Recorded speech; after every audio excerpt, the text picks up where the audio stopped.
صلی اللہ علیہ وسلم کو نبوت کا اعلان کیے ہوئے ابھی 5 سال ہوئے تھے کہ یورپ کی اور ایران کی آپس میں جنگ ہوئی.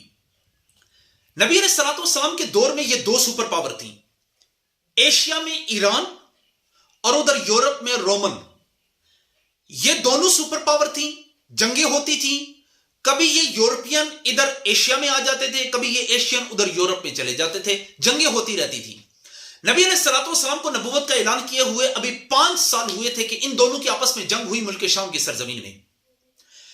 مسلمان یہ چاہتے تھے یورپ جنگ جیت جائے، مکہ کے کافر یہ چاہتے تھے ایرانی جنگ جیت جائے.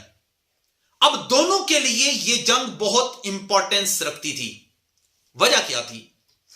وجہ یہ تھی حضرت کے یورپ میں رہنے والے کرسچن تھے، عیسائی تھے، وہ نبی کی نبوت کو ماننے والے تھے. ان کا عقیدہ تھا کہ وحی نازل ہوتی ہے. وہ جبریل امین کے آنے کو جانتے تھے. ان کے پاس خدا کا تصور موجود تھا. اب یہ سارے افکار و نظریات مسلمانوں میں بھی تھے. مسلمان نبی علیہ الصلوۃ والسلام کی نبوت کو ماننے والے اور عیسیٰ علیہ السلام کی نبوت پر بھی ایمان رکھنے والے، اور اللہ کی توحید کا پیغام، وحی کا نازل ہونا، جبریل علیہ السلام کا آنا، یہ سارے افکار و نظریات مسلمانوں کے عیسائیوں کے ساتھ ملتے جلتے تھے. اس لیے مسلمان چاہتے تھے کہ یورپ یعنی رومن جنگ جیت جائیں.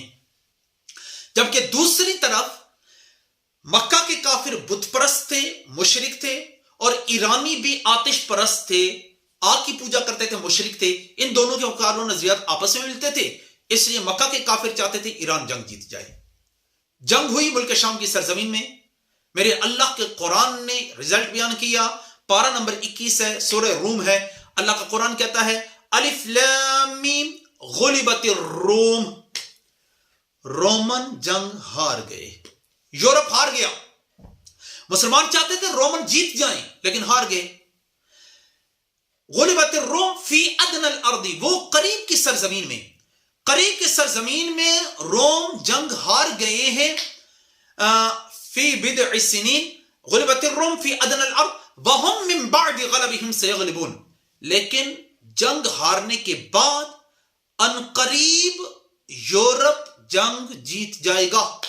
سیغلبون، انقریب وہ غالب آ جائیں گے، وہ فتح حاصل کر لیں گے. انقریب فی بضع سنین، 3 سے لے کر 9 سال تک.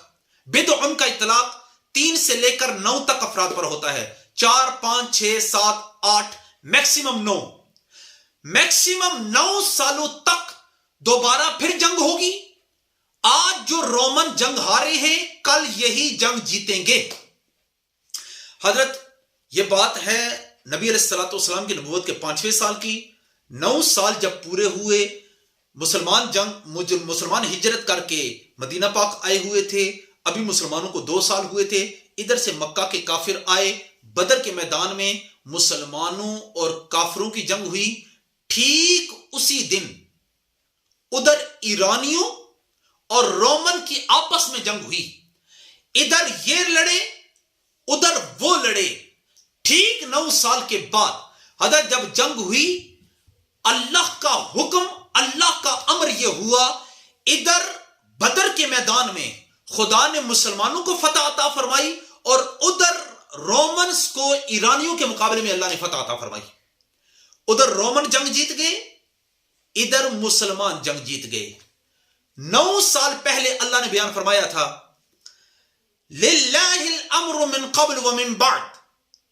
یہ جو جنگوں کے فیصلے ہوتے ہیں حکم اللہ کا چلتا ہے.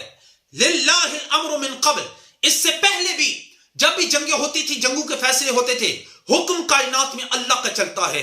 من قبل ومن بعد، بعد میں بھی جو کچھ ہوگا حکم ہمیشہ اللہ کا چلے گا. فیصلہ فرمانے والی رب کی ذات ہے. وَيَوْمَئِذٍ يَفْرَحُ الْمُؤْمِنُونَ. آج تو مکہ کے کافر خوش ہو رہے ہیں نا. ٹھیک 9 سال کے بعد ایمان والے لوگ خوشیاں منائیں گے. اور مسلمانوں کو اللہ نے 2 خوشیاں عطا فرمائیں، ادھر بدر کے میدان میں بھی، اور ادھر قرآن نے جو 9 سال پہلے پیشن گوئی کی تھی وہ جب حق ثابت ہوئی تو مسلمانوں نے 2 خوشیاں منائیں. یہ قرآن کی پیشن گوئی تھی جو قرآن نے 9 سال پہلے بیان فرمائی، اور 9 سال کے بعد بات ایسی ہی ہوئی اور جو خدا نے بات بیان فرمائی تھی وہ پوری ہو کر رہی، مسلمانوں نے خوشیاں منائی۔ اللہ فرماتا ہے حکم کائنات میں صرف اس مالک کا چلتا ہے، بس اختیار کا مالک وہ اللہ کی ذات ہے۔ فما علیہ الا البلاغ۔